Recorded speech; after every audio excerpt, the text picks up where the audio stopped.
I'm John Batchelor. This is the John Batchelor Show. Good evening. Gordon Chang, the Daily Beast, has just arrived in studio after dashing across Pennsylvania from Indiana. Gordon, where were you today? We were in Fairburn, Ohio, which is right next to Wright-Patman Air Force Base. I gave a presentation to civilians and officers of the Air Force.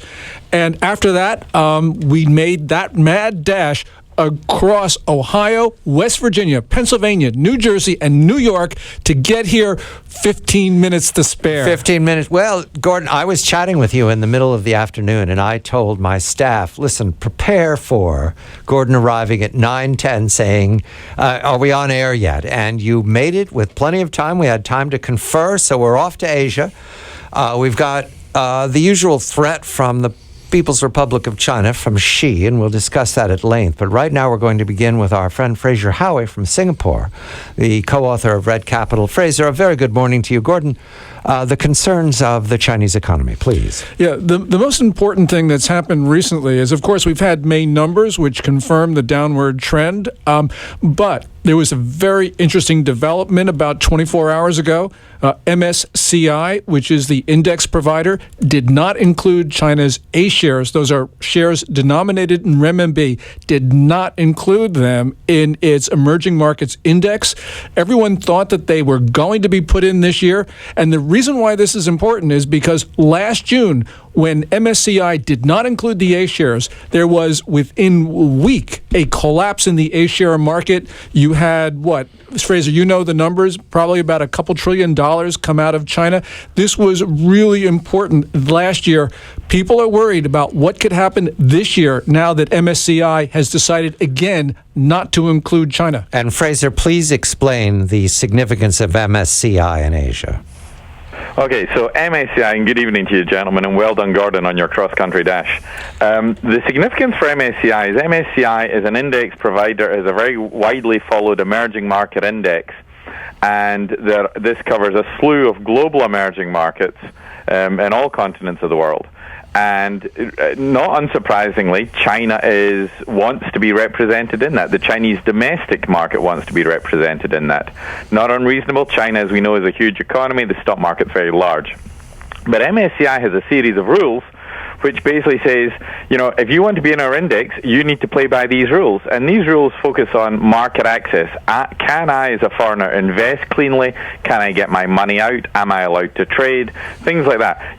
Basic rules of the game. The bottom line is, as big as China is, it does not play by those rules. It has not opened its markets. It does not allow foreigners to easily put money in. It certainly doesn't allow them to easily take it out. And then even when you're in, if you get your money in, there's a whole host of rules and arbitrary conditions in China which can limit or scare foreigners. MSCI wanted clarity and said, if you clarify things, if you implement new rules, you can join. They did not, and MSCI made the right decision.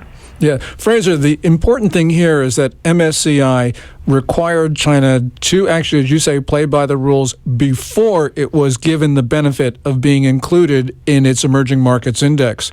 This is in contrast to the attitude of other multilateral institutions, which has sort of tried to give China benefits as a means of encouraging them to get into the game. So, for instance, last year, the IMF, the International Monetary Fund, included the renminbi in its special drawing rights basket, making it essentially an international reserve currency, even though the renminbi did not meet critical tests.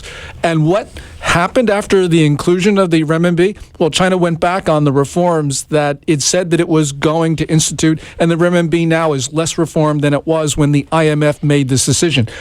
Good news, MSCI insists that China meets standards, and clearly to me, this is a turn for the better. You were worried about this a year ago, Fraser. Didn't we talk to Fraser about this issue, and he thought that including China in the basket would distort prices and undermine confidence in the markets? Do I recall correctly, Fraser? I've certainly been against it for a while, simply because China doesn't play by the rules. If I may give an analogy, I'll give a soccer analogy. Sorry, I don't know how many guys are on a U.S. football team, but in soccer, there's 11 men on the pitch.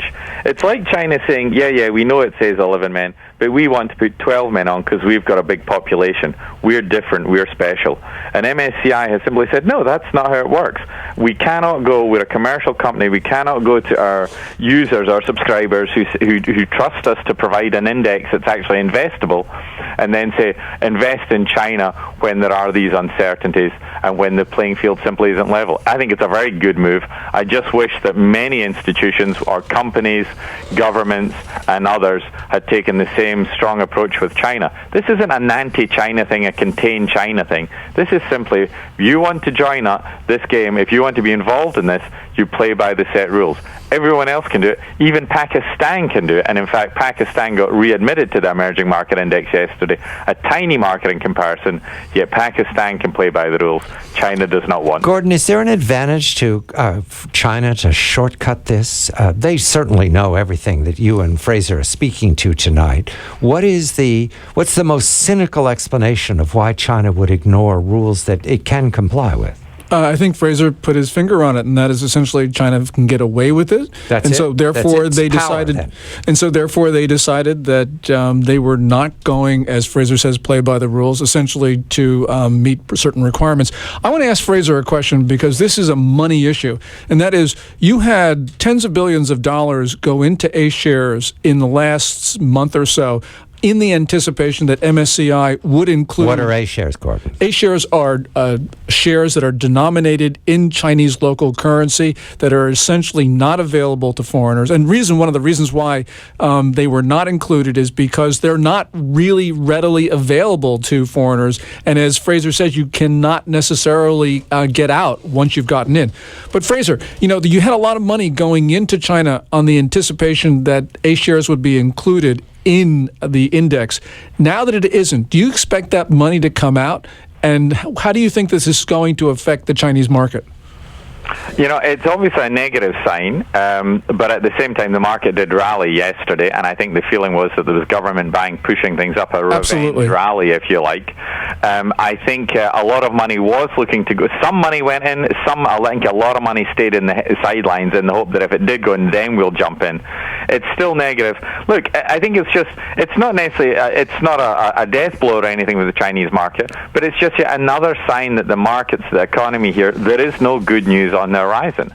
I think also, if you just on the MSCI issue, this isn't just a stock market issue. This is showing a bigger issue of market access in China. China simply does not want to play by international rules. It wants all the benefits of international money, of international company, of international products, but then says, no, I'm not going to play fair. I'm going to play by the rules I want because I'm China and I'm a bully. Would this have helped, Gordon, given we know the economy's in disrepair, the unemployment, the inability of the loans to revive the economy? Would this shortcut of MSCI have helped in some fashion? Well, what it would have done is it meant money would have gone into China, because hedge fund managers want to make sure that their performance mirrors the indices. And if the renminbi shares were in the index, then you'd have to buy it. And people were saying, and this is just a figure off the top of people's head, but you saw it very often, and that was they expected $400 billion to flow into China if the A shares were included in the index. So they're not being included this year, maybe next year, but it's a lot of money. And clearly, Fraser said, is right. The Shanghai Composite rallied on the bad news, but the reason is the government supported it, and the reason the government supported it, that's why it shouldn't be included in the index, because this is not a real market. So, Fraser, what we're seeing is evidence that the Chinese markets are being nationalized, continually nationalized. That's their answer when there's disruption. In many sectors of the economy, it's the same story. The government steps in and is taking over more control.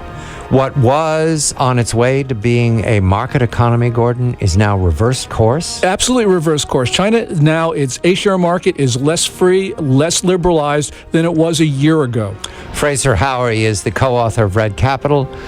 Gordon Chang, The Daily Beast. I'm John Batchelor.